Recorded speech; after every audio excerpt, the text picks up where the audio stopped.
Health and welfare alert, recognizing and responding to medical emergencies.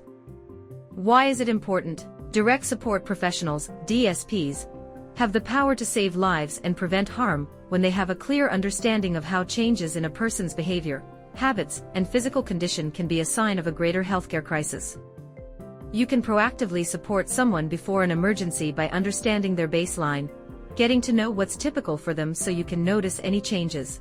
This includes person's usual blood pressure, weight, breathing, social interactions, bladder/bowel output, temperature, eating/drinking, chronic pain, activity levels, whether the person is taking blood thinner medications, and sleeping patterns. Observation and evaluation. When observing and evaluating, record specific details about changes and communicate timely. The following questions will help you evaluate the situation. When did the changes start? How long have these changes persisted? What effects did they have on the person? Are they increasing or decreasing in severity or number with time?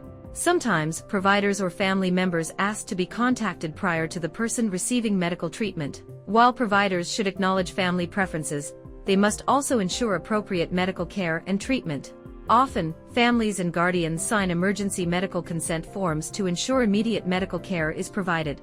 If someone is in distress, do not call/text your supervisor or coworker, call 911. Calling 911 for emergency assistance. Blood pressure activity. Report any abnormal blood pressure. A systolic, top number, over 170 or diastolic, bottom number, over 115, can be dangerous, and a systolic of 80 or lower is an emergency. If medical help isn't available, call 911. Breathing changes. Rapid or slow breathing, or increased effort to breathe, requires immediate medical attention. Check for airway obstructions and call for help. If choking is suspected, call 911 and start cardiopulmonary resuscitation, CPR, or first aid. Consciousness changes. If a person suddenly cannot respond as normal, and is not having their normal seizure activity, call for help. If medical evaluation is not available, if they are unresponsive, and if it is not a seizure, or if a fall has occurred, call 911. Chest pains. Obtain vital signs. If they are unstable and medical help is not available, call 911. Consciousness changes. Call 911. For severe head injury, if a person taking blood thinners has a head injury, a person is unable to get up when otherwise capable, severe pain, a limb is in an unusual position, or bone is through the skin, if bleeding cannot be stopped with direct pressure. Heart rate. Sustained heart rates of above or below normal need medical evaluation. If pulse falls below 50, call 911. General symptoms of danger. Prolonged or severe abdominal pain, temperature of below 97 degrees or above 102, marked changes in appetite with unexplained weight loss, blood in stool or emesis. All these situations need urgent medical attention. How to talk to a 911 dispatcher. Stay calm when calling 911. Be ready to answer questions from the 911 dispatcher. The location of the emergency. If you do not know the address, look for landmarks, street signs, or buildings.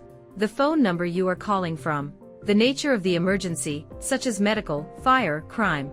Details about the emergency. As you provide details, they send the information to the first responders. Do not hang up. Waiting for first responders. Keep performing needed first aid, including using an automated external defibrillator, or AED, until first responders come. Be sure to let the dispatcher know that you are trained in first aid and CPR. Follow any instructions the 911 dispatcher gives you while waiting for first responders to arrive. If a bleeding wound is evident, apply direct pressure to the wound using cloth or bandages. If it is nighttime, turn on the lights to make it easier for first responders to find you.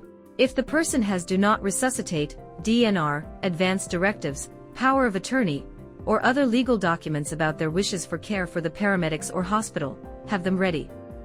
Fast facts. In 2023, a DD professional performed a life-saving measure 491 times. Administering effective CPR immediately after cardiac arrest can double or triple a person's chance of survival. 84% of all medical emergency MUIs are relief to a choking person. 4 to 6 minutes is the amount of time that someone has before the lack of oxygen caused from choking can result in brain damage or death.